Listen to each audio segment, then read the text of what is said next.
நான் இனி பயன்பட மாட்டேனோன்னு நினைக்கிற ஒவ்வொருத்தருக்கும் 40 ஆண்டுகளாக ஒரே வனாந்திரத்தை பார்த்து பார்த்து பார்த்து மோசையை போல நான் ஒரு முடிவுக்கு வந்துட்டேன். போதும் ஆண்டவரே, என் வாழ்க்கை முழுக்க முட்செடியே நான் பார்த்துட்டேன். தேவ பிள்ளையே, சாதாரணமாய் பயன்படுத்துகிற அந்த ரோஜா பூவை பாத்தீங்கன்னா கூட அதை சுத்தி நிறைய முள்ளுதான்.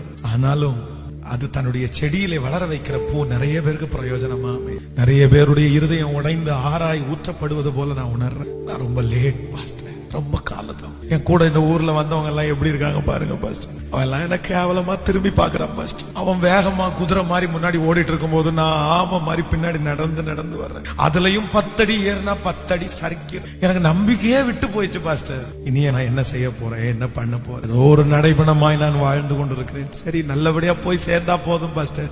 இல்ல இல்ல இல்ல இல்ல, உன்னை அனுப்புகிறவர் நான் அல்லவா?